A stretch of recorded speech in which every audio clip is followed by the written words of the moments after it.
Super Mind Stretchers. It's got a charm to it. Well, I'm recording now. How far in are we? We are just starting. We're just now. starting. Well, that's very kind of you. Good to see you, fellas. Good to see you too. This lovely winter evening. It is getting cold. It is getting colder. We did talk earlier about it getting cold. It's getting to. We had a lovely stew for dinner tonight. What were you doing for dinner tonight? We did shepherd's pie. Shepherd's pie. isn't Yes, that? Yeah. I'm a big winter food. I'm a winter foodie more than a summer foodie. I think. Yeah. If I had to look at all the foods and especially desserts, like It's a when warm you're dessert. the hungriest for some reason. You need that comfort. You need that comfort food. When I think Yeah. of the term comfort food, that Yeah, makes yeah. me ooh, Yeah, cozy, Mhm. hibernating like a bear in winter, gorging yourself on really nice food. My sister made some stir fry, but she makes her own noodles. And, cool. And that was just fresh noodles. I've never even seen That's awesome. noodles made fresh, apart from on like a street vendor kind of thing. Yeah. But what is it like? So you got egg noodles, She's and got you've got one of those. She's got one of the pasta machines, the crank Yeah. thing. But she doesn't always use that. I think she just kind of like. I wonder if she made the dough herself because she's got the stand mixer now, and so she makes like she'll get the polenta or whatever the flour is that you I don't know anything about it, but Yeah. I'm pretty sure she makes her own thing, rolls it out, and then she'll like fold it over, and then there's a knife that she likes to use for like the homemade noodles, and like it will come out in like a Split big some oh, Yes. cool. It's really impressive. She's Because a spaghetti clever lady. is just cool. flour and egg.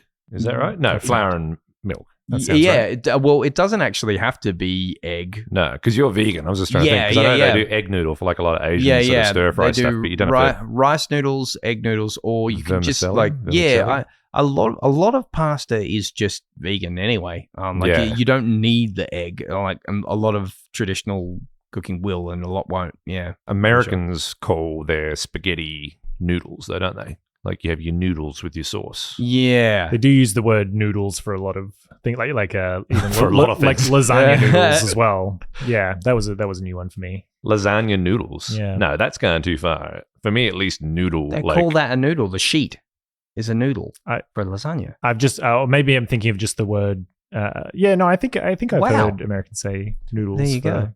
Yeah, and just lasagna for noodles. anything, just for a bed sheet.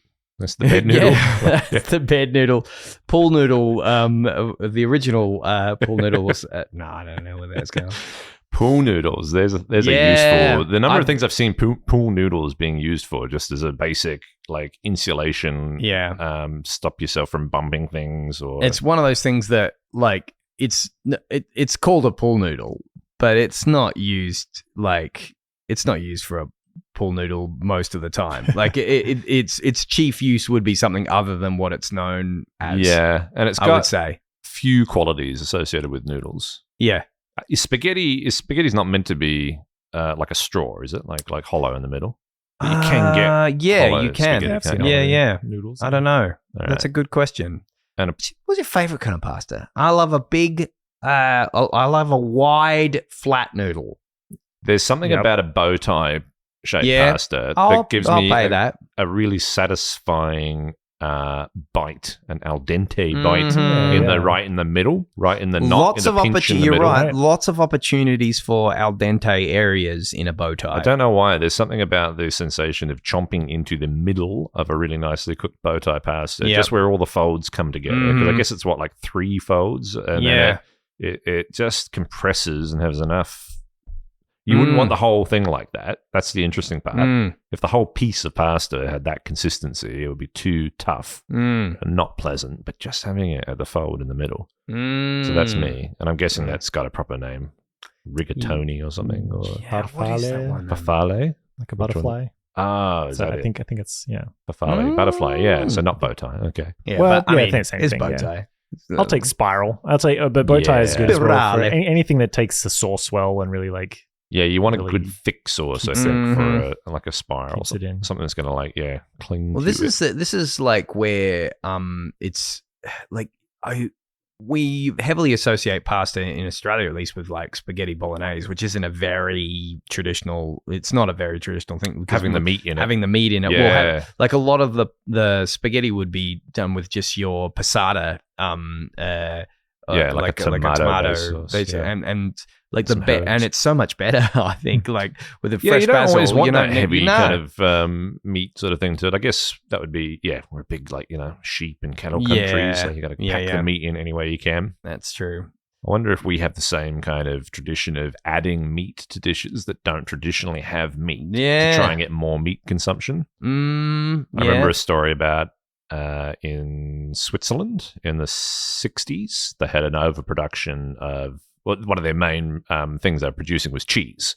Right. And that was one of their main exports, but they found it really hard to export cheese after the war. They had a big surplus of production, but you couldn't get people outside of Switzerland to eat enough cheese. Right. And cheese was like a side dish. You'd have a little bit of cheese at the end of a meal, or you'd have a little bit of cheese on the side of a meal. But people, they're like, well, how do you make people just eat cheese as a main part of their right. meal? I think I see where this is going. Yeah. And so they were like, oh, there's this traditional meal that dairy farmers in the mountains eat because they need a lot of protein, and it's like the main thing that they've got access to. And if you're farming all day, it doesn't matter if you're just eating a whole meal of cheese. It's kind of good for putting the insulation, the fat on you and stuff. And it was fondue. Yeah. And they were like, so if we make fondue really popular, so they started popularizing fondue. Yeah. They like put it in like ads and TV shows. Started, and they just sort of.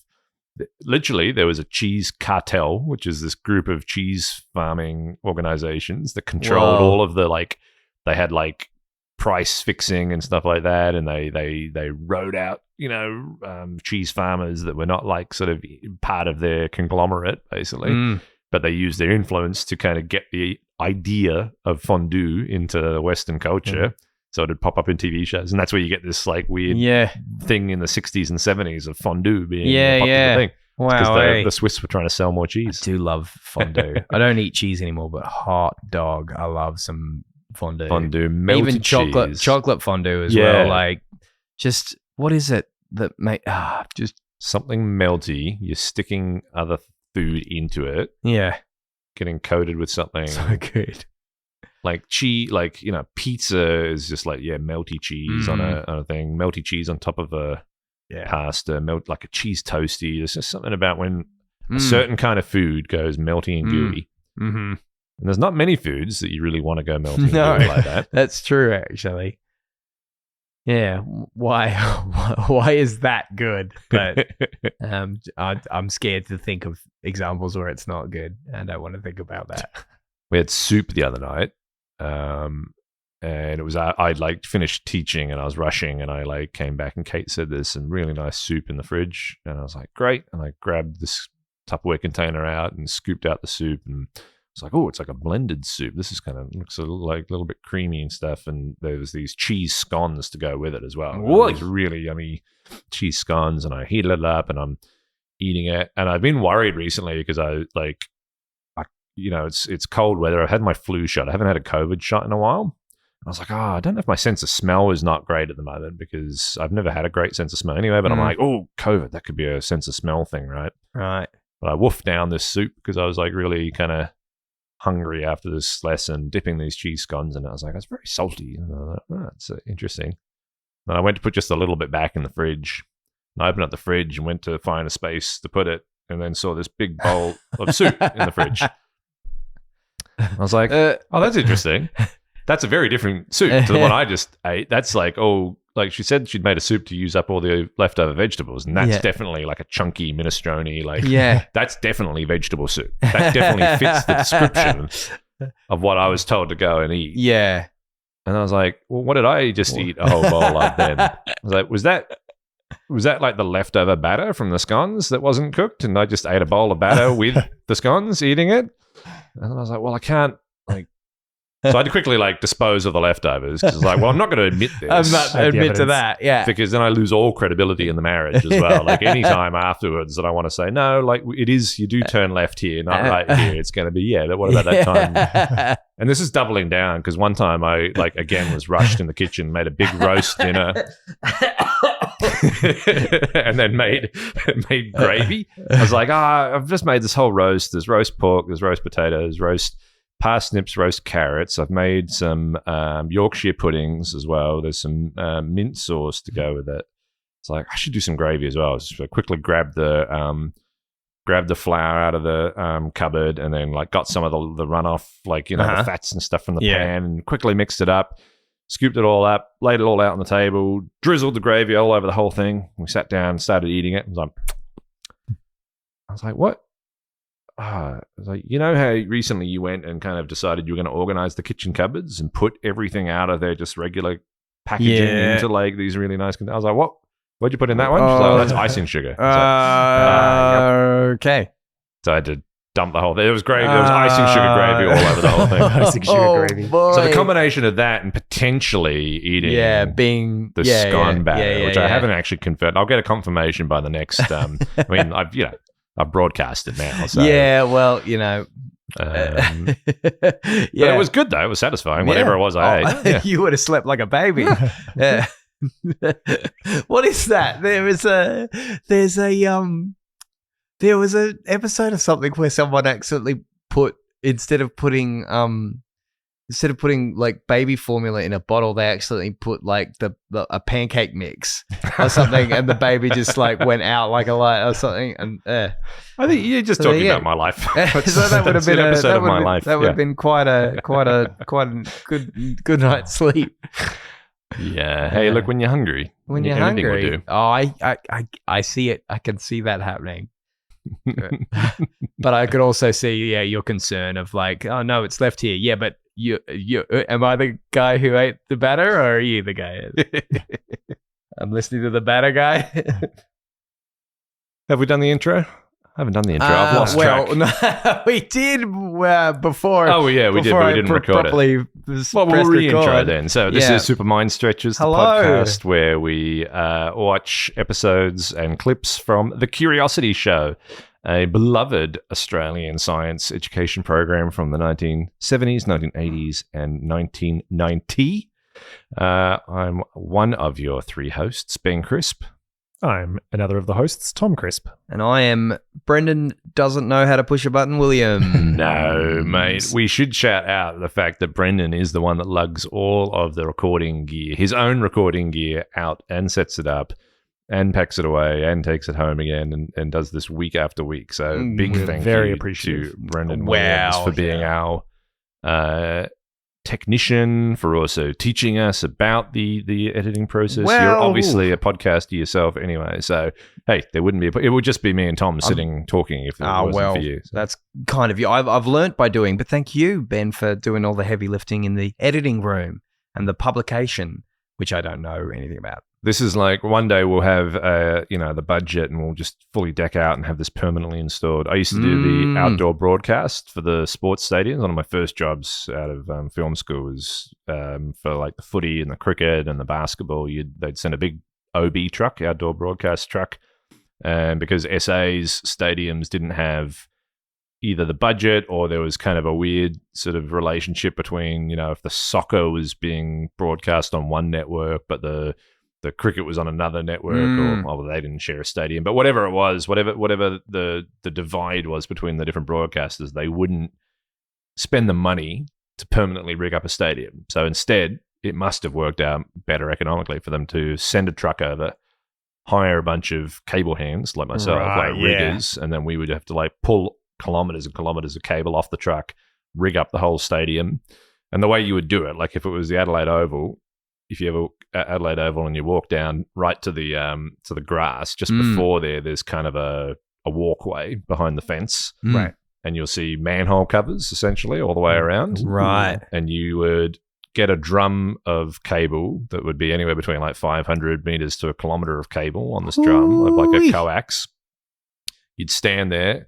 You'd have to lower down the end of the cable, tie it to a piece of rope that was passed through a conduit. Yeah. Then a guy would have to stand at the next manhole and he'd have to pull that up. And so you would pull a kilometer of cable, but the manhole covers are only about like 3 meters apart from each other. Oh, right. You're right. So you would stand at one and you'd pull a kilometer of cable 3 meters through this thing. 3 meters. And then you go to the next one and do it again. Yeah. And then you go to the next one and do it again. And then you do it again and again and again. You get there at 4 a.m. to start, and you'd have to rig up about 15 to 20 camera positions throughout the whole stadium. And I was thinking about it the other day, because I actually went down to a match at Adelaide Oval. And I was looking up, it's the new stadiums now. But when we were doing it, it wasn't that long ago, about 20 years ago. Yeah. We'd just be crawling along. There was no harnesses or anything like that. We'd just like climb up through the air conditioning tracks and just like climb across the top of the stadiums, pulling cables. Yeah. And I would just hold on with one hand and I would like onto a pole and just lean over the side and just like feed the cable up or down the side. There's no way you do that. No. No way. It was back when you had your rigger's arms. Yeah, that's right. I wonder about that sometimes, like why they don't do more stuff like have like a loop of rope or cable in between 2 points that's hard to get them, because then you could do like a conveyor belt thing, or like that's a bad word for it. This is essentially what we were doing. Yeah. We were just... So does there exist like a loop that so you can like pull it one way and then it just kind of like, and then that stays in the cavity? Yeah, but you've got too many pinch points, so you'd have to install somehow. And I depending on where you do the rigging, some guys would have their own, I guess pulley is what you'd call it, or wheel. You can like clip to the edge, because it's essentially anywhere that there's a friction point. Yeah, and then you just have a body on that corner. Yeah, sure. And if you've got 3 guys, you can have 3 friction points basically. But then, like if you've only got 2 guys and you're going around 20 corners and angles, then you're just doing it one corner at a time. Yeah. Because also these drums of cable probably cost, I don't know, 10, 20 grand or something like that. I'll bet. You can't afford to, because it's one long coaxial cable, and if they get busted, it's like they've got to be, they can't really be repaired very easily. And then you got to de-rig it all at the end of the match as well. So you'd rig the whole thing out, and then you'd run cables for the guys who had the cameras on their shoulders. So you'd run it, because they probably now you've got a lot better wireless technology. Back then it was like everything was plugged in via a cable. Yeah. So you'd see the guys running, like you'd probably still see them today, the cameraman with a guy, a stooge like me behind, running like uncoiling the cables, coiling them back up. On the basketball, we'd have to like run onto the court and be like I'm trying to like flick the cables like under or over the players, like these 7-foot players, as I'm trying to like kind of dodge around them and not trip them up. And players love just trying to take you out as well. If they see a camera guy, they're just trying to peg a ball at you, or like it's the footy, kick the ball at you, or bit of screen time. Yeah, absolutely. Or just take out a camera, because why not? What are they going to do? What are they going to do? Just like this, like kids in the playground trying to crush someone else's toy. Yeah, exactly. Just like, destruction is fun. That's something we were talking about earlier tonight, was things that change, technology that changes over time, and things becoming more wireless. We didn't talk about. That's a big improvement. We got onto it because star of the Curiosity Show, Dean Hutton, you rightly pointed out that on his like bylines on the internet, it's TV presenter and futurist Dean Hutton, and what a job. But yeah, like wireless technology. I remember reading these things where they like people try and debate what are the most significant leaps in technology throughout history. Right? It was like and Donnie Darko would have you believe that it's sanitation.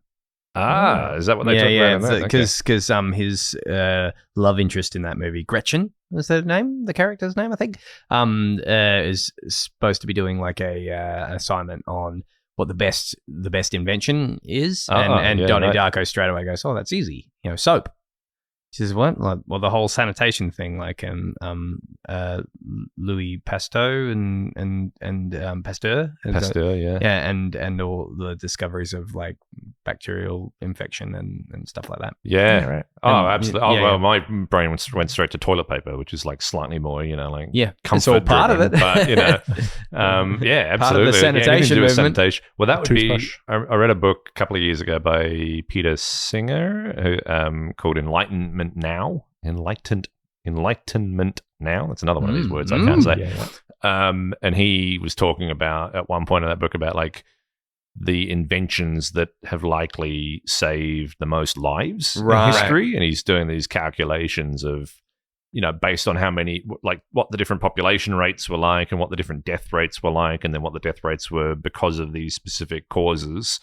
and he went through like a few different ones, and that was really interesting. Again, I have no idea whether you can say how accurate these things are, but his numbers look pretty good. But the thing that he put at the top of the list of the number of, I don't know if you'd say number of lives saved, or the number of people that were able to live as a result of this development versus if that development hadn't existed, was nitrogenation of fertilizer, like in soil, being able to extract nitrogen from the air and put it into fertilizer. Oh, it was like a technology in the 50s and 60s, I think. Right. And the ability to artificially create high nitrogen fertilizer meant that the amount of food that you can grow, whether it's plant food or like crops to then like have like cattle on or whatever, but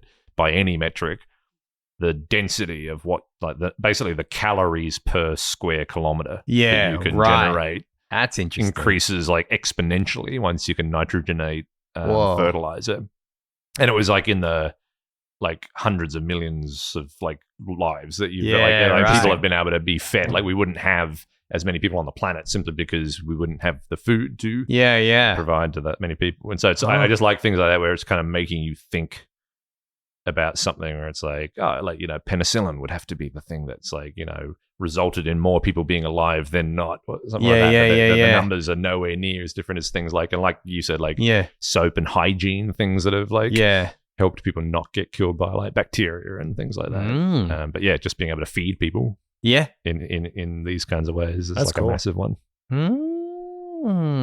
But wireless technology, that's why I had that tab open, because a similar thing to that was like greatest technological leaps. And another thing I remember reading was someone making the argument that wireless telegraphy or radio, just the idea of radio was one of the biggest jumps. The idea that we've spoken about this, right? Yeah. And I cannot remember where I read this idea. It was in it's not my idea, but this idea that you've got like the internet is like a massive technological leap, but the internet is kind of an extrapolation of something that was already there before. And if you're trying to make like distinguish between, what's the word for it? Quantum leaps, or like big sort of jumps in technology, which quantum leap is supposedly like a misnomer for, isn't it? Because it's such a tiny. On another episode. But this idea that I busted out your one, the other one you said, the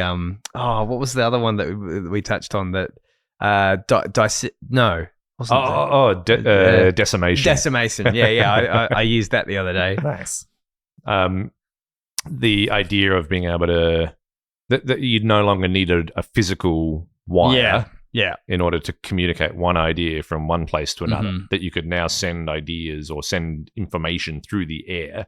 They were like, it's one of these, impassioned people being like, no, you don't understand how significant that is. We just take that for granted now. But prior to, I guess, like Marie Curie and Marconi, was that the guy that did the radio, and those kind of innovators and those discoveries, like the fact that you could talk to someone, or you could write something down.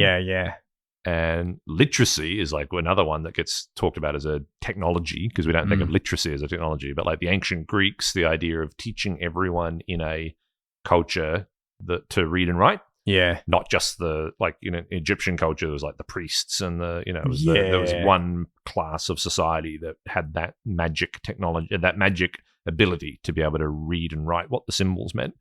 But the Greeks, one of the things that they ascribed to the rise of the Athens and the sort of the power of like the Greek culture was that they established an idea of like, we'll teach everyone, everyone in society to read and write, and that way they can all communicate with each other. And Socrates was like, there's writings from Plato about Socrates saying, this is terrible. This is going to like ruin the brains and minds of young people. This new technology of literacy. It's like, it's a bad idea, and it's going to be the ruin of society. Because his big problem with it was, and Socrates is famous for like the Socratic dialogue and the ability to kind of like figure out an idea by talking it out, by having like a back and forth and and debating and challenging an idea and following through the logic of an idea to its logical conclusion. That's what we call the Socratic kind of method or the Socratic dialogue. And supposedly through the records we have of Plato, he was saying, yeah, but like as soon as you write something down, his thing was like, his hypothetical was like, yeah, but what if you wrote down an idea that you had and then you died and someone read it, but that you weren't around for them to ask you what you meant or to defend the idea or something like that. That would be terrible, right? Like this is his big thing was like that. See, that's the issue with writing is that the author might not be around to explain or to back up the idea. And it's like, so that was like, talk about like something you then take for granted. It's like the leap you have to take in your head to even understand that concern doesn't even exist anymore. But then to do the jump from, all right, pretty interesting that you can have electricity at all. Yeah. And that you can encode information, electricity, that you can like turn a light on and off, or you can send Morse code, or then you can like actually convert someone's voice through a microphone down a line. But then to lift that beyond a wire, like or physical, and now you can just send it through the air, and you can send it through the air, not just like a voice traveling like a sound wave through the air. You're now actually being able to transmit with a powered and the limit is only really the power of your transmitter. You can transmit into space, you can transmit across the world and stuff like that. They were arguing, this is the thing that shifts everything. Everything after that point is just a version, like even of the next like thing. Wi-Fi, Bluetooth, it's all like radio signal. Like things get faster, but the fact that you could disconnect, the voice of the speaker. I mean, fair enough. It's like digital signal, but it's a digital signal that's sent over like the radio waves that's then digitally like received and things. But it's all built on the radio. It's wild to think at one point there was like a wire basically from London to Adelaide. Right, like that's the story of the GAN, like the famous railway line that we have like from Adelaide to Darwin in Australia. It was called the GAN because of the Afghan camel riders who were in Australia that they got to plot out the overland telegraph. So they said we want to run a wire from Adelaide to Darwin. It takes too long to send messages from Adelaide because it's at the other end of Australia and it's disconnected from the rest of the Commonwealth and the kingdom. But Darwin has got a wire that goes across the ocean to Southeast Asia. And so you can send a signal from Darwin up to through Malaysia and through Indonesia and Malaysia, and then up through Southeast Asia, and then across through India, and you can send a wired cable, telegram, all the way back to London. But we need a wire to go from Darwin to Adelaide, and so they couldn't figure out how to engineer a series of cables through the desert. They're like, well, this is desert. None of our British engineers know anything about this. They're like, well, there's these Afghans that have been, coming to Australia, and they know how to ride camels. Like, we can't take our horses out there. And so all these Afghan engineers took the camels out there, which is also why we now have wild camels in Australia, because they basically bred camels to be able to create the overland telegraph, and then camels got loose, and now if wild you go camels. out, we got wild, not native, but wild camels out there. And the overland was this wire that went basically from Adelaide to Darwin, and then from Darwin all the way back to London. So you had a wire from Adelaide to London, which is like all the way around one half of the globe. And then when they ended up making the railway line, they followed the overland telegraph. And so and they called it the GAN after the Afghan cameleers. There you flippin' go. But pretty wild. Yeah. Wild stuff. And the word you were looking for earlier, Tom. Oh, yes. Is skeuomorphism. Skeuomorphism. Came to me as you were about to put the word into you remember that legit. That was very bizarre. I was like, Tom's already looked it up in the meantime. Oh, that was great. Nice. Well, for the listener, he did that without looking at it. Skeuomorph tell us what it was again, Tom.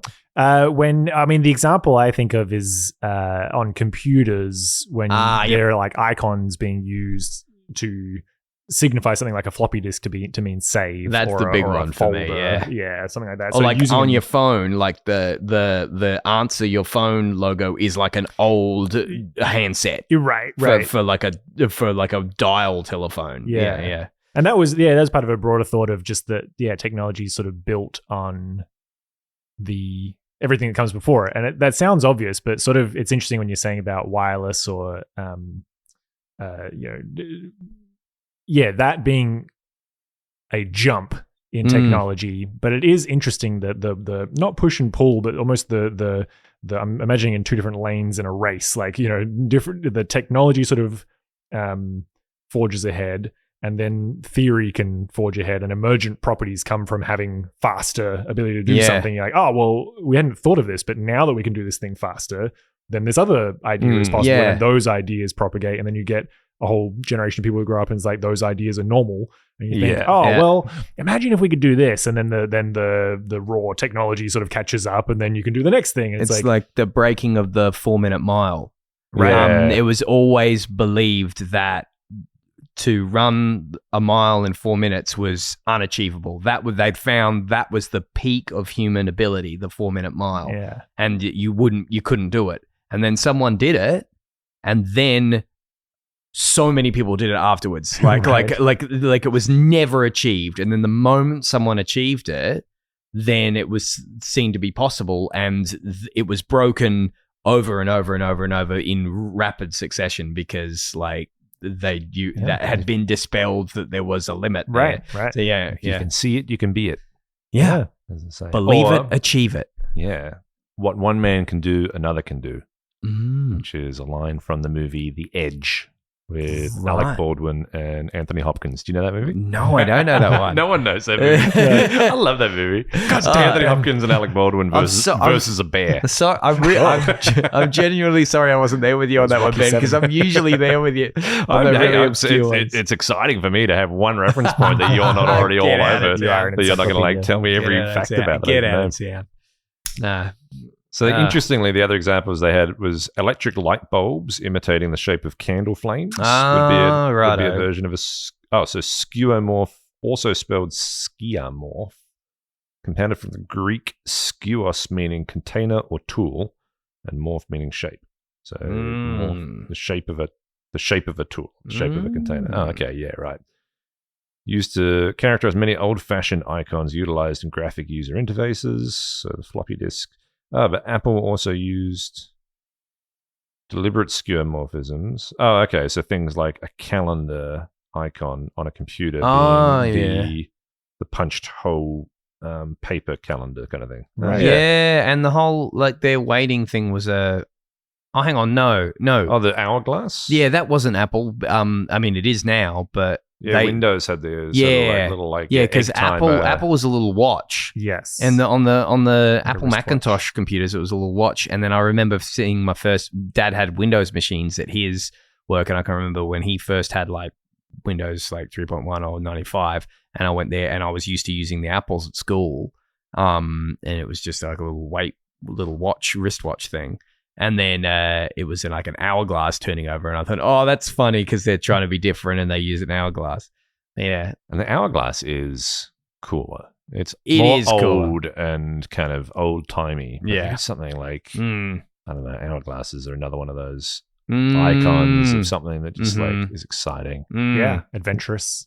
I feel like when you used to be able to install a pet rock on your computer was kind of funny, because I think I learned many years later that pet rocks were a real thing in real life as a fad. Yeah, someone had but you would have learned about them through the pet rock on the computer first, probably. That was my first reference point for it, but I thought it was just something that was on the computer. Yeah. Because we were saying earlier that we were a Mac family, not a Windows family. And so I was sort of bemoaning the fact that there were no computer games readily available on a Mac compared to all my friends that had sort of, PCs and things. So there was always, you have to find one other kid at school whose parents had brought home a Mac from their work so that you could trade off. And Diablo, I've got to shout out Diablo again, was, one of the early games where you could get a dual format CD. So you get it, and it would have the Windows version and the Mac version both on there. Yeah, right.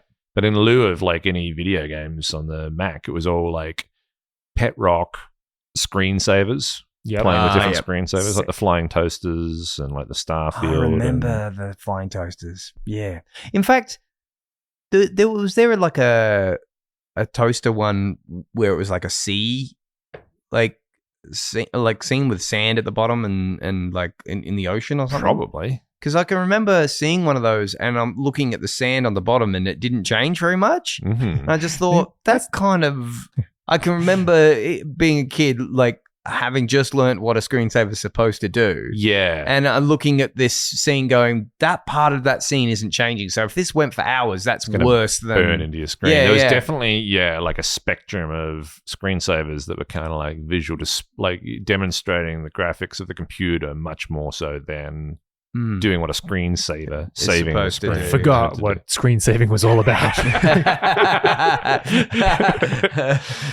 mean, they've made movies about weirder. There's an emoji movie, right, so why couldn't there be a screensaver movie about the new screensavers coming in and the like old school screensaver being like screen saving was about preventing burnout? Damn it! Yeah. Because would that have only been no? That was on modern monitors as well, wasn't it? What causes burnout? Like, so that was old CRT TVs. Yeah, I think it was mainly I think it was mainly CRT, but it's just kind of like. But like an LCD screen can also get burnout. I think, can't it? Or burn like probably not as readily. Okay. I know that like plasmas were the big for it, but like people don't usually use plasmas for like monitors, do they? For that reason, I would think. Yeah. Because they're the most susceptible to burning. Because you have the most things on your screen that will stay there. Yeah. That was one that like befuddled me for a while. Was plasma, like the like plasma screen. What does that mean? Yeah. Because plasma is like the two reference points I had like growing up was like plasma as a state of matter. Yeah, like the other state of matter. Like you've got like solid, liquid, and gas, but then you got like plasma, which is what, like the surface of the sun, or something. It has to get hot enough that it's like something goes beyond a gas. And then I was always like, well, these plasma screen TVs, then have they got like this hotter than the sun? I mean, they do get pretty warm at the back, but I don't think they're kind of drawing that sort of energy. Yeah. They're as dense and heavy as the sun. Does it ever freak you out that like the coldest and hottest known temperatures that we've created them briefly in labs on Earth? On Earth, not in space. Does that not blow your mind? Yeah. Like we've achieved temperatures in a lab colder than anywhere known in the universe. Oh, I had a few like as a kid growing up. I remember reading. I used to get those collections of science fiction anthologies. Yeah, they would publish. I guess they were stories that were published in like sci-fi magazines in the 50s and 60s, and then they'd compile and put them into these kind of hardback editions, and you could get them from the library. And one of them I remember was this short story about a kid who sends away and gets like sent this science experiment package, and it's like grow your own star. And he had this like lead sealed chamber that he could like create a star inside. So he like triggers this nuclear reaction inside this lead container, and it's just in his bedroom, but he has to like feed it, and it's like you've got to like feed it with the right kind of matter, and then like don't feed it anything else. Like don't just make sure you're giving it like little bits of these isotopes, you know. And he's like getting bored or something. Oh no, he forgets to feed it. He goes away and he comes back, and it's like instead of it being like a round spherical kind of shape, it's now turned into like a long stringy kind of shape, and he's like, oh, that's weird. And so he starts overfeeding it, but then it like keeps demorphing, and then it turns into a black hole, and it starts like sucking in, it sucks in its own container, and then it's like just in his room, and he has to move his bed away and stuff because anything in the room that he gets too close to it starts getting sucked in, and it grows stronger and stronger. And then like the story ends with his like his bedroom getting sucked in, and then his house getting sucked in, and then his neighborhood started to get sucked in, and the implication being that like he's just destroyed the earth. Yeah. Oh man, black holes are terrifying. That is freaky. Yeah. Like I always used to think of that in the sort of like Ouroboros kind of nature of like eating one's own tail. Is that right? Like how far down can it go? Because I was like, it'll just keep going like. And then there was that scene in Yellow Submarine, the Beatles movie, where that in the Sea of Monsters, the sucker monster starts sucking up everything. Okay, and then it sucks up the part of the screen. It sucks up part of the screen, so it sucks up the actual background and creates the other Sea of Nothing, where you meet the Nowhere Man. But he sucks up himself. He like starts and then it gets smaller and smaller and smaller, and then goes pop. and then the only thing left is the submarine. And cool I can remember being a kid going, like, oh, wow, I've wondered about that happening and how far down it would go because like that's like an eternity, like an infinite thing. And then it just goes pop and then they had a, And if it was Monty Python, it would have just then eaten the animator as well. Yeah. That kind of meta stuff. I loved that when I was a kid. There was like I reckon there was a Daffy Duck and like Bugs Bunny cartoon where they were chasing each other and then they chase themselves. They chase each other right off the animation. Yeah, that was and they rad. just end out in like the white space beyond, and then they're freaked out and they can't figure out how to get back into the animation again. Yeah. Bugs loved to break the fourth wall. He did. He was a scamp. He was cheeky. He was a scamper. Sneaky little guy. He just broke all of society's taboos. In fact, we were one of the Curiosity Show clips we've already looked at had that bit where it was sort of like fourth wall breakage because you could see the cameras and Well, we should talk about it. We watched it off mic, so it was an animation where he'd made an animator out of the sort of the red and blue 3D glass things. Yeah. Is that right? Yeah. This is the one we're talking about? I was actually thinking, no, let us talk about that. But I was thinking about like another one that I think we've already watched in a previous episode where like just the start or the end of the segment, they were kind of like, you could see the cameras and you could see the floor and you could see and just getting like behind the scenes. Anything like that to show behind the curtain as a kid. I was just like, wow, breaking the magic. Like I'm not supposed to see this. This is great. Is that a Monty Python sketch as well where they kind of like someone leaves the frame, John Cleese leaves the frame, and then there's subtitles coming up, and it's like about like getting kind of boring, isn't it? Let's see what else is happening, and they like pan the camera, and they just reveal the camera operator off to the side. And he just like suddenly realizes he's on camera and kind of gets awkward, and then like sends them back again. And John Cleese is just standing in the wings, like he's supposed to have gone down to the basement or something like that. Yeah, but he's just standing there waiting for his cue. And I think that was an early thing for me of being like, oh, this is very cheeky. This idea of like, I'm not supposed to see this. He's just gone off camera and he's just standing there, and there's like, just breaking the rules of TV. There's something very Penn and Teller about like you having the magic trick revealed to you, like and seeing and even TV itself being something that it was serious and respectful, but then like breaking the rules of TV. There's something very anarchical about that. Yeah. Should we watch a clip?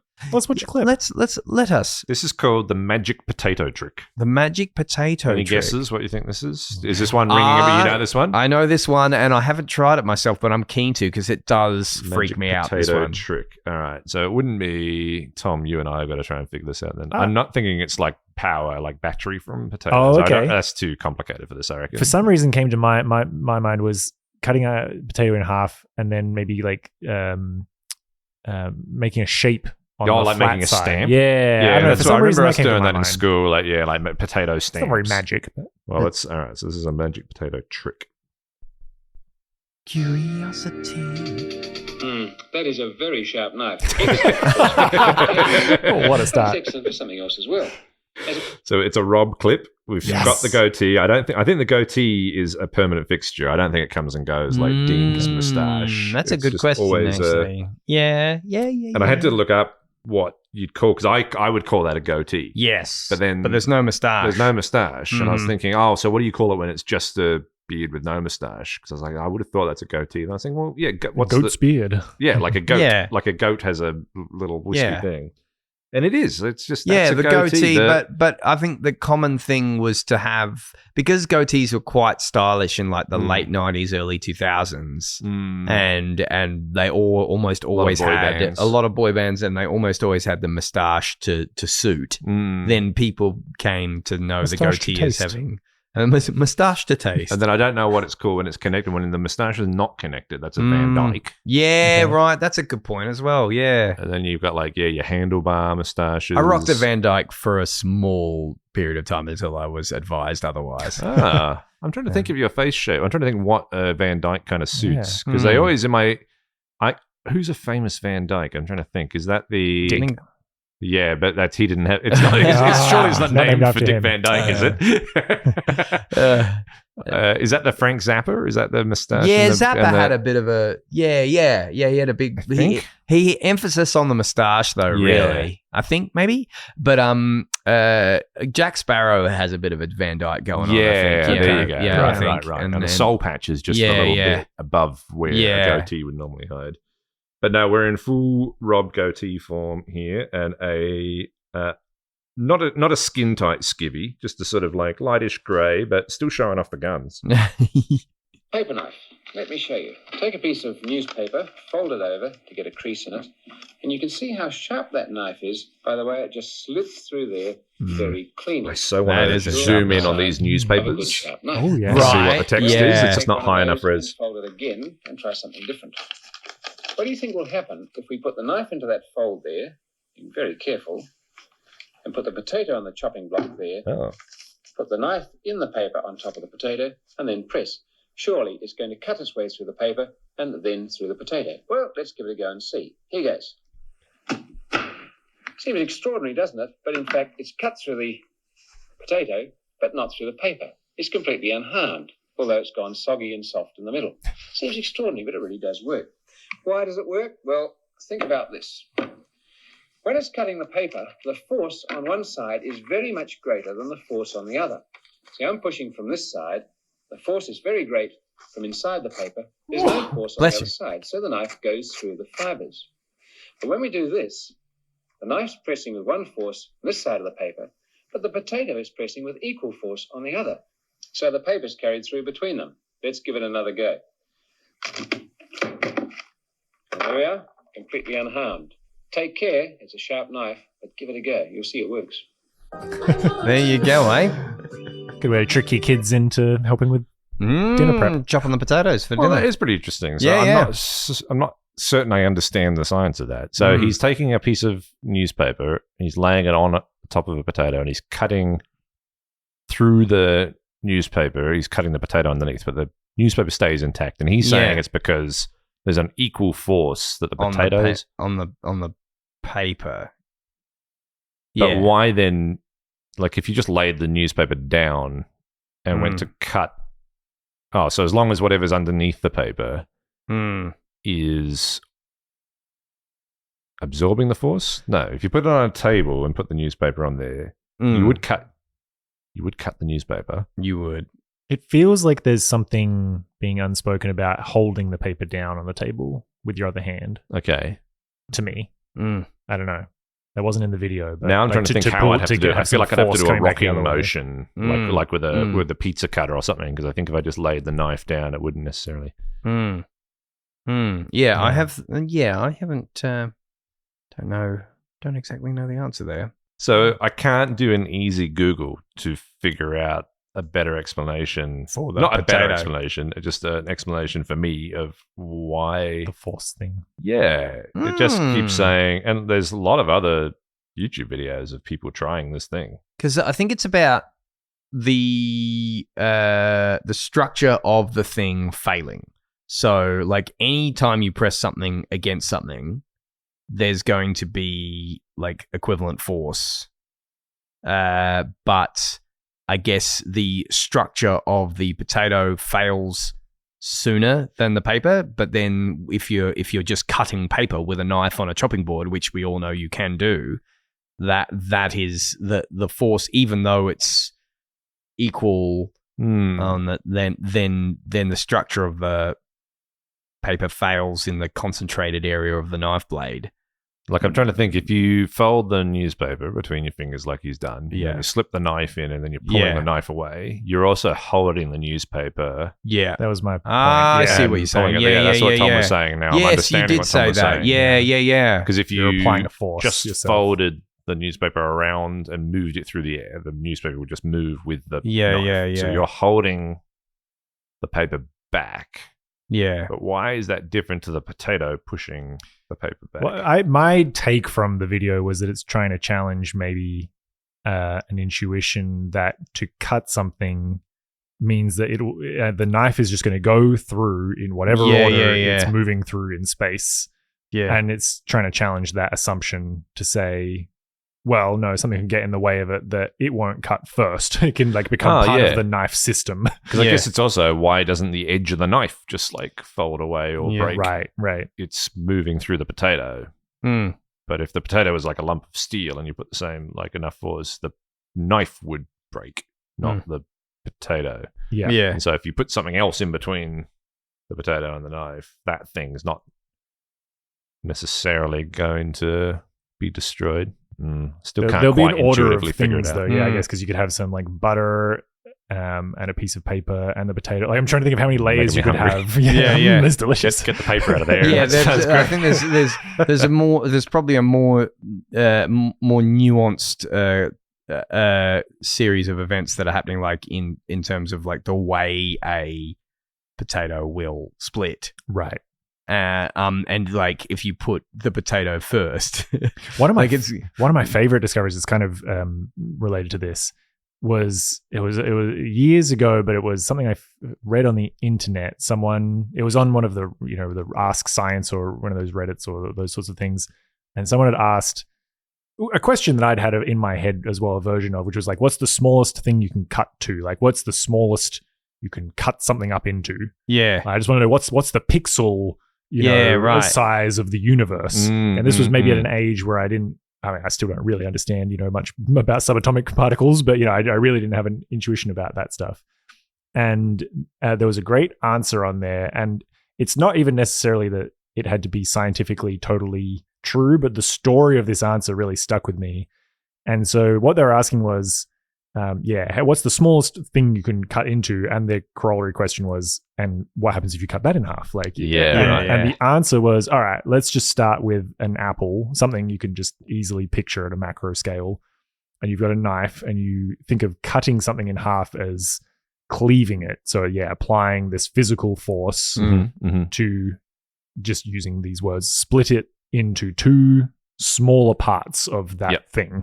And you can keep cutting and keep cutting and keep cutting. You imagine you get down to some sort of molecular size, and if you've learned any sort of science and something about compounds, molecules, and then atoms, and then they can be made up. So I could have like two hydrogen atoms in a molecule together. Right. I'm going to cut that in half, and I'm going to get two atoms. Yes, and then I'm going to cut that atom in half, and it's going to be like two halves of a proton, some or like small the subatomic thing. particles, There is something that makes up that small thing, and then to cut at that level, we maybe have an idea of you've got to use a laser or something like that. You've got to use some other sort of technique, but you'll end up with two because I don't have smaller a knife things. Small enough to kind of to get in between whatever the in-betweenness is of the things that I'm trying to cut. Right. You're now at a smaller scale than the knife itself.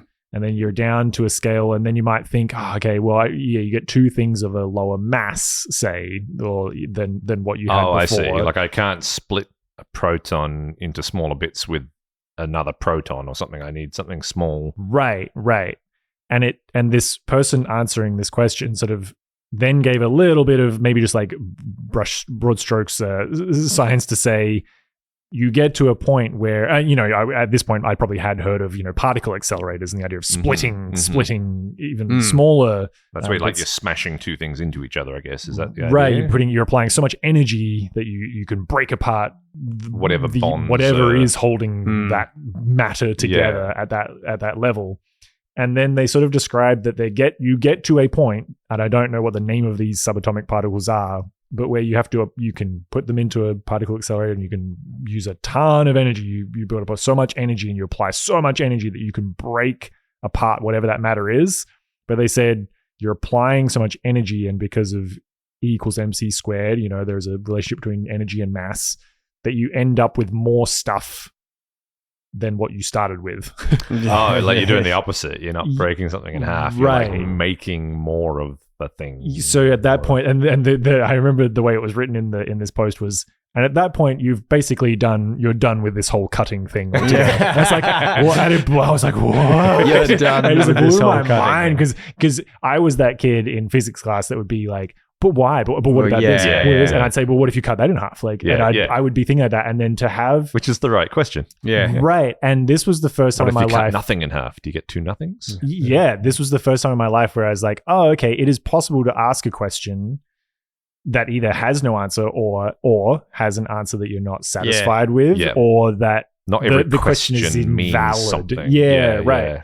And that really stuck with me, and it really made me change how I think about problems like that. I'm like, okay, say with this knife and potato thing, it's like, do I just need to reframe how I'm asking do I understand my own question? It's like the Hitchhiker's Guide, answer to the life, the universe, and everything. And it's 42, and it's like, well, did you know what the question was? It's that sort of thing. Because for some reason in my head, instinctively, if you replace the newspaper with like some really fine mesh chainmail, I'm like, yeah, no problem. Now I can picture a knife, right, going through this. And like in my head, I'm like, yeah, it's still the knife doing the cutting. And I was like, oh no, it's the thing, like I feel like this is the knife something that's doing the cutting. Like as we've grown up together, Ben, I this is a totally valid issue to have that I noticed that you have with demonstrations like this of like, well, why is it paper and a potato though? And I think it's valid because like, yeah, those, and kind of like what you were getting at, Brandon, is like they're probably whatever they're trying to get across. You almost can't question too far beyond in certain aspects because it's not nuanced enough. It's like, yeah, actually they've just kind of glossed over a whole lot of things about what it is, why paper and why potato, I guess. Yeah. I think people get confused. People think I'm smart when I'm actually not, because in order to understand this, I need to understand 20 other things first that are way beyond the bounds of this. Right. And then I come back to this and go, oh, now I understand why the thing cuts through. Whereas like a smart person, I think, would just be able to understand and go, yeah, well, I can see it. I can see that he did the thing with a knife and my eyes are not lying to me about this. Or going to be me where I'm just like, oh, okay. And then I kind of go on my life and just hope at some point in the future it all kind of clicks in. Oh, yeah, there's definitely that. Because even a tea towel in my head, now I go like, all right, put a tea towel around the knife and cut it. I think my brain doesn't react and go, yeah, I can imagine the tea towel not ripping. Potato being cut. And I'm like, well, why does that in my mind feel... I'm like, no, that's a soggy newspaper that's going to just cut. Like, it's just going to fall apart with this knife, and yet it doesn't. I saw it happen. That's the other weird thing, is that he did it on the video, and I saw it, and I'm like, okay, that works. This is probably getting too nuanced, but like potatoes, like raw potatoes, when you start to like, it is a nuance of when you start to cut it, they do start to split as well, like rather than you're not continuing to have to apply the same force as you cut through. So I think there would be like an item, definitely an item that though that knife would cut through it perfectly, the nature of the exact character and the way it will respond to being cut will result in like the paper being cut first. The other thing that's interesting is that even if you held the knife on the paper over the potato like Rob did, and then you held the paper, because he wasn't holding the paper up by the ends. And if you did that and held it in the same way that he was doing for the demonstration of the paper, and just pushed your hand through, it would cut the paper first.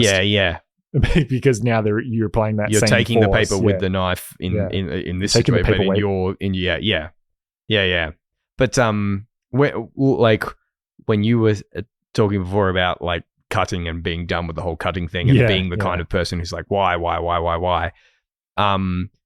I think privately I'm often a why kind of person. But then when all these models are so well established, I start getting scared to ask why, because people have heard about atoms and molecular bonds, and even though if I'm being totally honest, they're still concepts that are so beyond my capability to understand exactly what's going on, because I can only relate it to physical things on my scale. Right. But someone once said to me when I had a moment of just being honest and going, but what?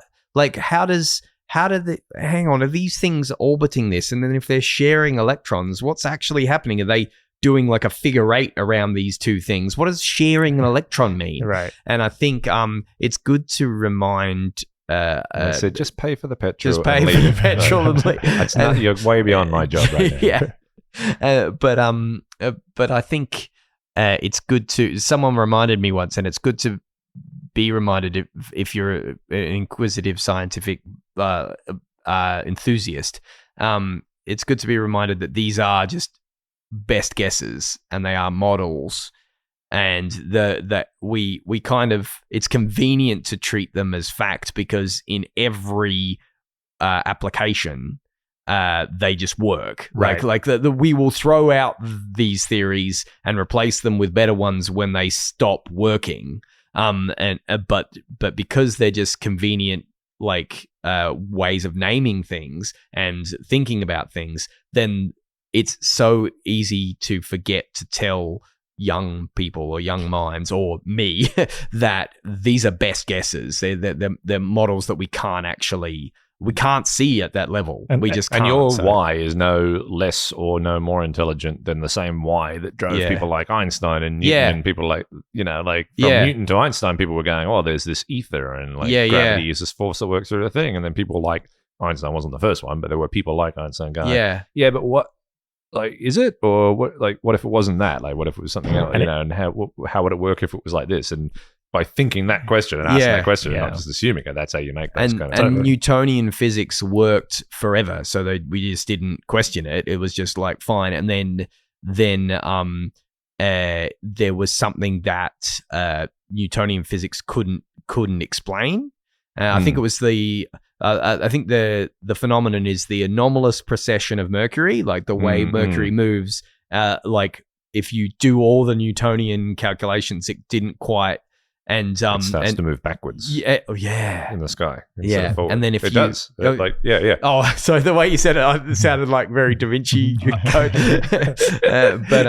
But yeah. No, when they plot Mercury's movement through the sky, it like the other planets, it moves, but then sometimes Mercury moves backwards. Yeah, and it doesn't make any sense. So they did all these extra things to the calculation. To go, oh, but it's moving in a circle, but then it's a circle within a circle, and da da da da da. Yeah. But then when they realize that it's perihelion, what's the elliptical orbits? Yeah. And because of the Earth's orbit, there's moments that the Earth is moving within the orbit of Mercury. That means that Mercury looks like it's moving backwards in its own orbit because we've kind of overtaken its orbit. Right. Does that make sense? Yeah, sure. But so there was a simpler geometrical shape that they could figure out. But they overcomplicated it at first. But that's what the precession of Mercury is. Yeah, and just like the search for a unifying theory, that like it was Einstein was like, it was the first time that we'll stick with Newtonian because it's the best guess we got, and then Einstein's like added a lot to that. But I just love when I saw, I think it was the Christmas lectures or something, when Brian Cox was talking about the Hadron Collider and when they switched it on and what they found. He said we now know to a finer granularity and to like a higher level of certainty than ever before that Einstein was not wrong. I just love that. It's like it's the best guess, But yeah, and he was so good in Succession as well, wasn't he? Yeah, he was. He was. The great thing is, as well, Brendan, is a good educator or a good curious person, a generous spirit. If you ask a question, you'll either have someone who's excited to tell you something that is good knowledge, or even better is if they go, we don't know. That's a great question. And if someone's not excited by your question, why? Then why are you talking to them? That's the thing where you don't need to be talking to them, because it's the whole, like, people that are gatekeepers of knowledge or it's usually the people that aren't excited by the question why, even and especially if they don't know the answer why. It's people get very kind of, protective of their own sense of identity, and I know answers to things. So don't ask me something I don't know the answer to, because that's an attack on me. And that's when someone then treats you, like, oh, why did you already know this, or you should already know this already? Because the truly intelligent people, I think, are always learning like more and more and more. And you see, like, the David Attenboroughs and the Stephen Hawkings and all these people seem to have that childlike delight in kind of discovering things. Carl Sagan's got that bit where he talks about like children ask questions. It's like children ask, important questions and wonderful questions, like why is the sky blue? But then they become adults and they stop asking those questions. Yeah, something terrible is happening between childhood and adulthood that is stopping them from asking those questions.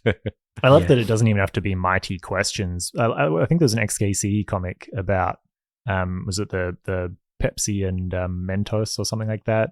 Used it as an example to say, and I think from memory that was the example. Where you pop Mentos in cola and it turns into like a volcanic explosion kind of thing. Right, and that doesn't even matter because the point of the comic was, the point of the comic was to say there's a certain number of people, that will learn about that for the first time today. It'll be like, number of thousands of people will learn about that for the first time. So rather than being the sort of person that's like, have you never heard of that? Like, I can't believe you haven't heard of that. Like the Pepsi or the Mentos or whatever. It's like, instead you can just change your language and energy to be like, if someone says, oh, what's the thing with the Pepsi and the Mentos? You'd be like, you, my friend, are one of the lucky 3,000. I'd love to show you. It's like, let's take some right now. Joy in introducing people. Just to like making people, making people feel shitty for not knowing something is just always dumb and futile. And I think I remember seeing that comic and just loving that he had exposed that. The end of the Flat Earth documentary. Did you ever watch that Flat Earth documentary? I don't think so, no. Beyond the Curve. And so I'm saying it's the Flat Earth documentary. It's a documentary about the phenomenon of there being people who believe that the Earth is flat and have these societies and clubs and conferences and things like that. And I like it because it's not it would be very easy to be quite cruel. Like the personalities and the people like in it are very quirky and interesting. But it's more a documentary about how you end up with a modern society in which those people exist. And at the end of it, they talk about, they interview a lot of scientists about it. And the scientists that they choose, or the message from the scientists, I thought was quite good. Like one of them is saying, everyone that ends up as a flat earther has at some point been like ridiculed or felt to be excluded from the community of people who understand science. Like you don't end up with flat earthers unless you've got educated people or scientists making people feel inferior or other or less than. Yeah. And he's like, so really, like the onus is on the scientific community and on the education community to welcome and invite people in and to not be exclusionary and to not make people feel like less than. And that's the way you actually do it, which I do tend to agree with. Because it's just the norms. Oh, yeah, you were talking about atoms before and like what is below the atom. Like the Greek word atom means no cut. Yeah, right? It can't be cut. Like, that's like the word itself is like, because this is the smallest thing. And then they discovered, except you can actually go smaller. Yeah. Like I can remember seeing one of those VHS in a relief lesson of chemistry in high school when the teacher was sick, and so they just put you in a room, wheel the TV, when they wheel that TV in on that black stand, baby, the ratchet straps that hold the TV down, and they just put on this VHS of like, and it was like this hieroglyphic sort of Egyptian animation of a bowl and then cutting things up and getting smaller and smaller and smaller. And just I was thinking exactly the same thing when you brought it up, Tom. Just like what's the thing that you can't, what's the smallest thing? What's the thing that you can't get to the closer? And like at the time, like that's what I thought there was some, etymological thing with the word atom that was like, don't like, this is it. Yeah. That's the smallest. Like Black Swan, like Nicholas Taleb, this economist, has got this book called The Black Swan Theory, and he's got a theory about in the book he talks about how in the 1500s you would have an expression like as rare as a black swan, or like that's as likely to happen as a black swan. It's like kind of like pigs flying, like, or that'll hen's happen teeth, when And then the European colonial explorers took their ships and came down and were off the west coast of Australia. Yeah. And we're like, that's a black swan. That's the thing. And they came back to Europe and they said, yeah, well, there's this kind of swan and it's black. And so that expression lost its meaning because all of a sudden it's like, oh, well, that is a thing. There is a black swan. And so just like the idea of, the word atom doesn't mean atom anymore.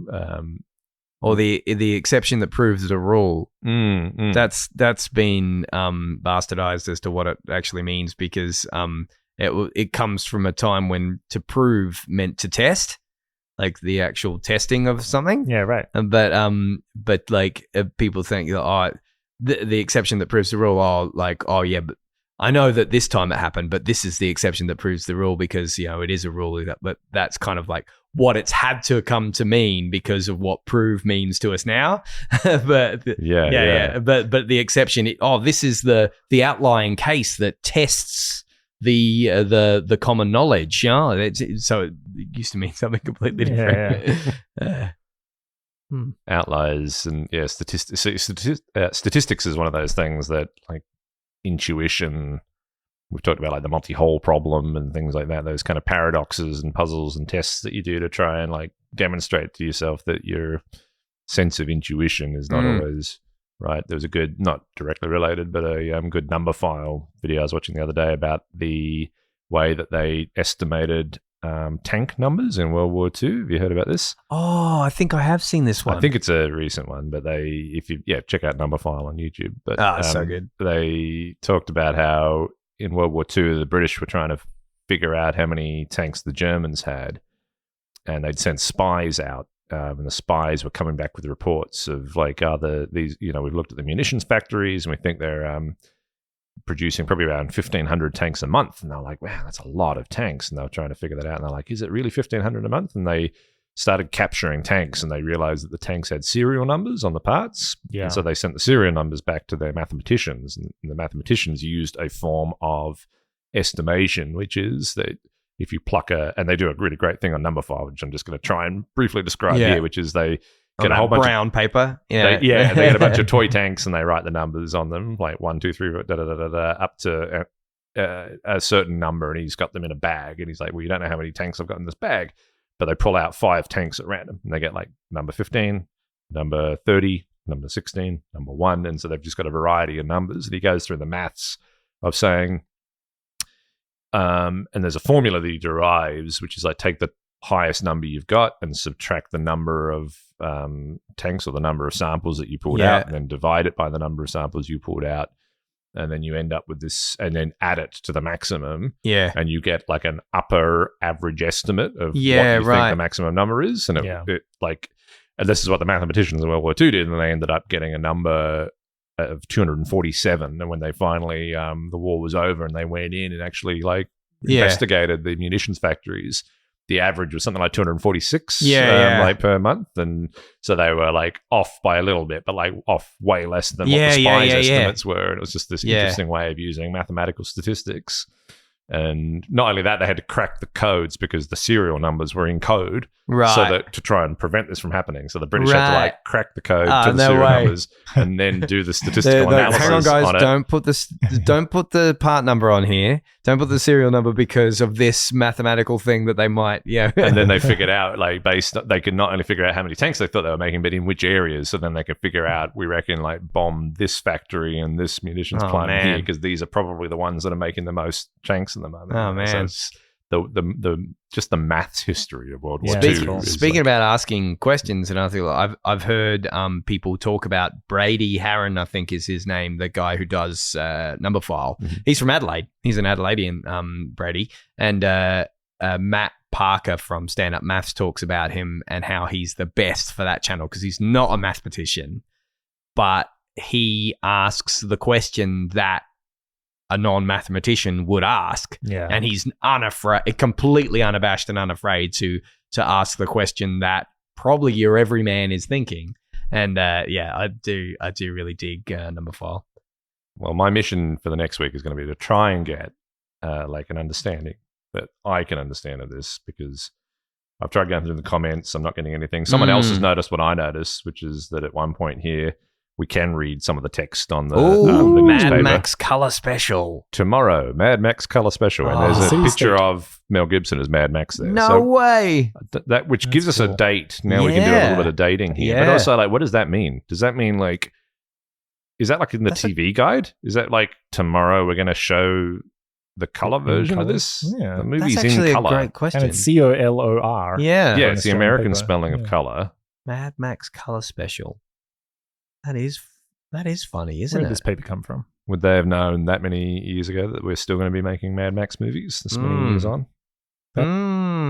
How old's that paper? I know, right? And when was this uploaded? This was just the other day, but it's just a vintage newspaper. And I'm trying to see. That looks like Mad Max 2, I reckon. I reckon that's the Road Warrior poster there as well. So I think we're in the 80s by this point. Back with Mad Mel. But it does achieve what you were saying, like, Tom, just like the difference between cutting through like paper that you're holding and when there's, like, it's just a stark difference between when there's an obvious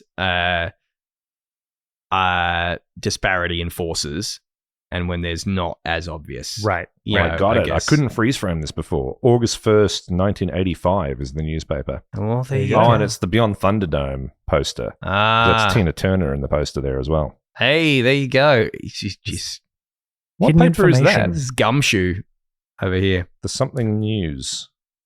Just the news? The news. That's I like a fake recognise paper. that. News in a. Did they not have to have different names for It'd be them? the Tizer, wouldn't it? I mean, It's got the old telephone. There's an ad for City State. News Smart. Their phone number is 216-6111. 216-6111. So Before the new area codes yeah. had come in. add an 8 to make it 8. August 19, that's the date. Add an 8 to make it 8. August 19, that's the date. But I don't.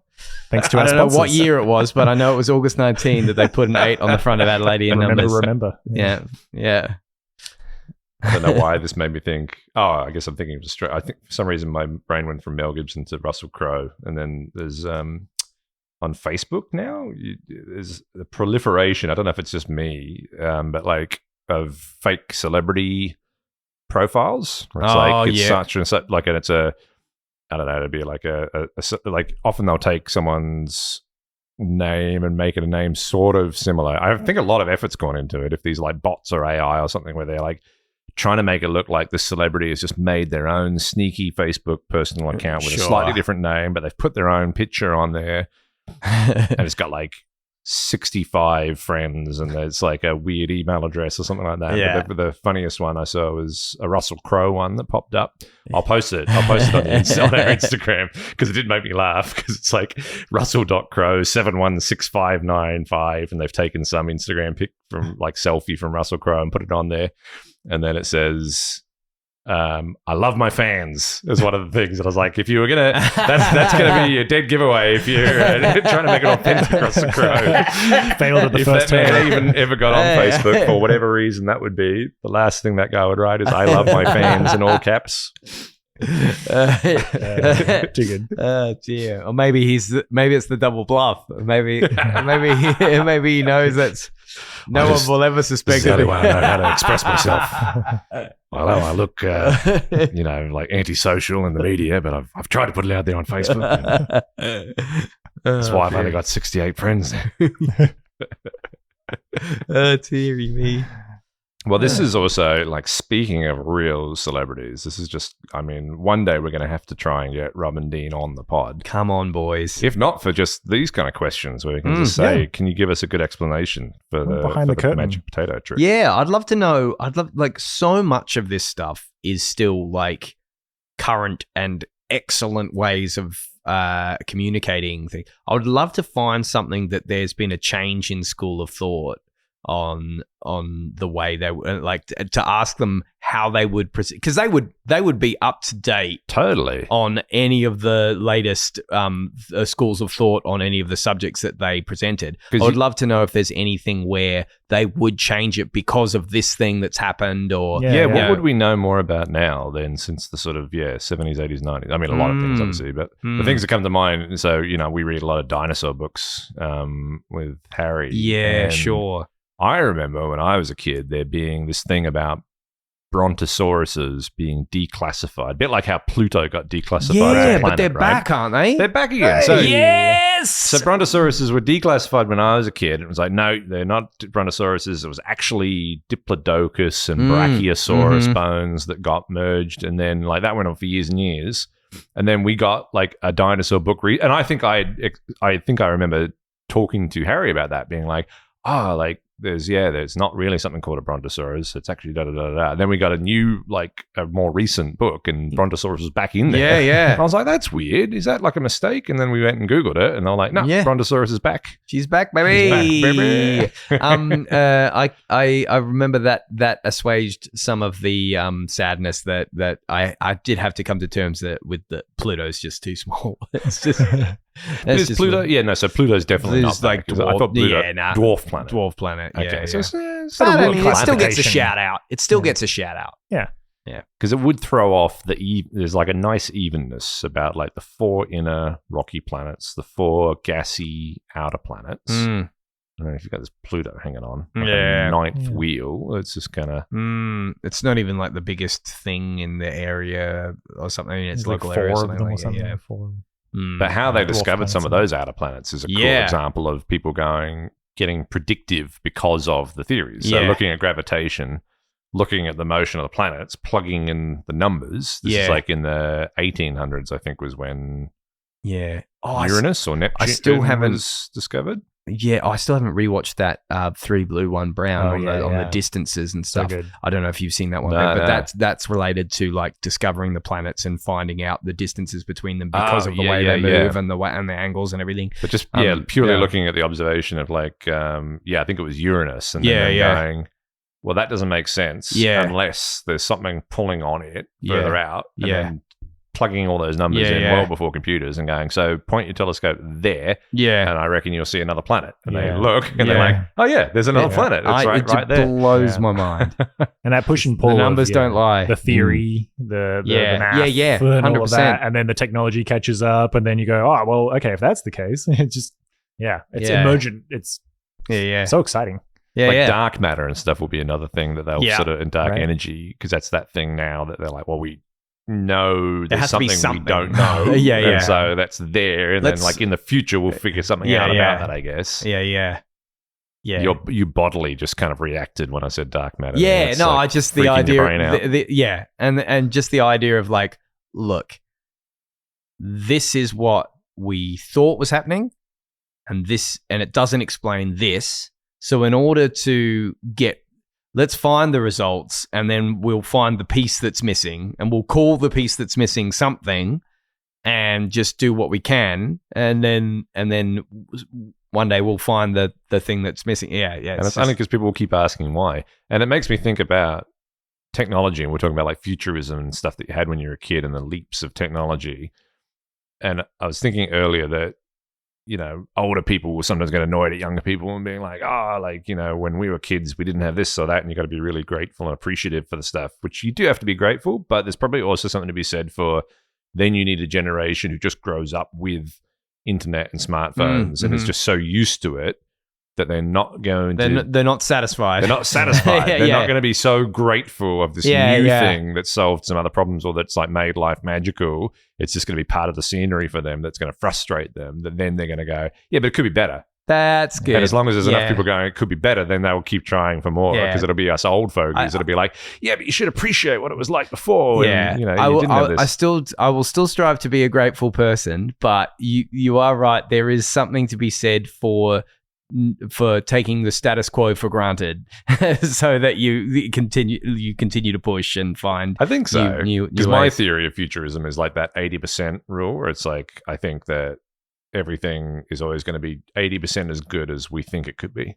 So you'll have awesome technology that'll come out, like, a phone, like this thing, or VR. Like I was blown away by that VR, that Apple VR that I tried. And then like, give me a week of it and I'll probably be like, wish you could do this. Or that's a bit annoying. Or it'll have an error or something. And I'll be like, bloody thing. Yeah. Turn it on. This is crap. Oh, yeah. So ungrateful and so spoiled in the 21st century. Yeah. But that's kind of like everything. It's like everything will always like, and I think that's because our imaginations will always be like, this could be like, imagine the best version of the thing that I'm going to show you, and your version in your imagination can always be a little bit better. And then I'll give you the thing and you'll be like, oh, that's pretty good. You did make me feel better once, Ben, when I was complaining about my phone and how I was like, oh, it's just, and then I was just like, oh, first world problem. I shouldn't really this is an amazing item but it's just, I just want it to do this one thing. And it's not, and you did say, yeah, but remember the people who make this stuff, they're not poor. You said that to me. like don't, like, you do, like, you paid for this thing. Like I paid a lot of money. So there's another angle. I think you're allowed to whinge and complain, because also I think that I suspect that everything could be a bit better. Yeah. Could be made a little bit better and work a little bit better. And I think, without getting all political on this podcast here, there's people at the top of these companies probably not the best people to be making, to be putting in charge of all these sorts of things. Yeah. And that probably, as long as it's just silly people making huge amounts of money and then making other people huge amounts of money, if that's the motivating factor for a lot of the decisions, then everything's going to be just a little bit crappier than it could be. And but still pretty amazing. Without becoming too much of an old man shaking my fist at a cloud, which I often and want to do, I did jump aboard the Google phone train, because it did what I told it to do when I got on board. And what you were saying before, Tom, about how like having this idea of where things were going and then reaching an age and kind of going, oh wow, no, that's everything's scary and weird. And I do think that my experience with my phone has just fallen off the cliff and just really gone down in recent years because of that. I feel like there's been a shift in what they were trying to achieve. Like, it was all about the user experience, and I got to tell it what to do. And the reason why I went one brand over another is because I felt like one very popular brand was like telling me what I wanted, and then one allowed me to tell it how I want it to work. Yeah. And now the brand that I'm with is telling me what I want in a way worse way than the other brand. Yeah. Now, like, the other brand was at least good at it, and these guys are just messy and crap. And now, because it's not about my experience anymore, it's about how they can make money and the team. I imagine there's no team being employed to find a new, better way to please me. There's a team going, innovation, new thing. But shouldn't it be about the user experience? Shouldn't we perfect something? No. We've got the innovation is the thing, and so now my phone updates. And before, and I'm a sleepy guy waking up trusting that my alarm is how I've set it. But no, there's been an update that changes the way I turn my alarm off. And so in my compromised state of early morning, Brendan, I've got to deal with this completely new. I swear, like once a month, there's this completely new user interface of how to turn my alarm off because someone's being employed to get the new thing out rather than. Anyway, yeah, I love it. I listen to that rant all day because I'm on board. Yeah. I think like a lot of my confusion and disillusionment was realizations of when you have enough experience in life to see things go backwards. Yeah. It's not just that things aren't as good as you hoped. It's like, oh, they were actually good and now they're worse because of incentives and corporations, man. See, VR care about us. And when I'm complaining about it, I feel like, but I'm a little bit more educated than about what. Don't I have a better reason to be angry about how things have gone? But maybe all the people that I thought were just old shaking their fist at cloud thought they were as educated as I think I am. So I don't know. But no, because those people voted for the tax breaks for these corporations. There you go. Not us. But you say, Ben, that your 80% rule. I love that. That's your theory now.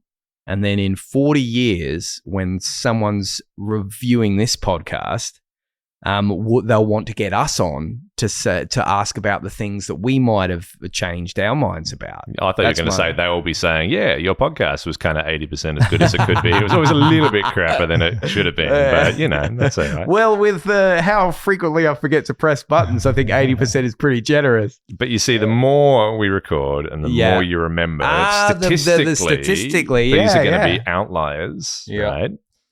And if anyone out there is listening and thinks they know a way that we can improve this podcast, they can always drop us a line on supermindstretchers@gmail.com or on any of our socials on Instagram or Facebook. But in the meantime, good catching you guys. Yeah. I love catching you guys. Absolutely. Thank you so much. I'm enjoying this. Yeah. I hope other people are, but even if they're not, this is a great little chat for me. This for my ears. A black swan of an episode. Ooh. Does that mean the exception that proves the rule?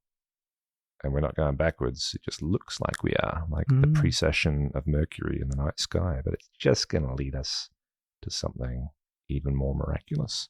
Try it on your friends. Hey!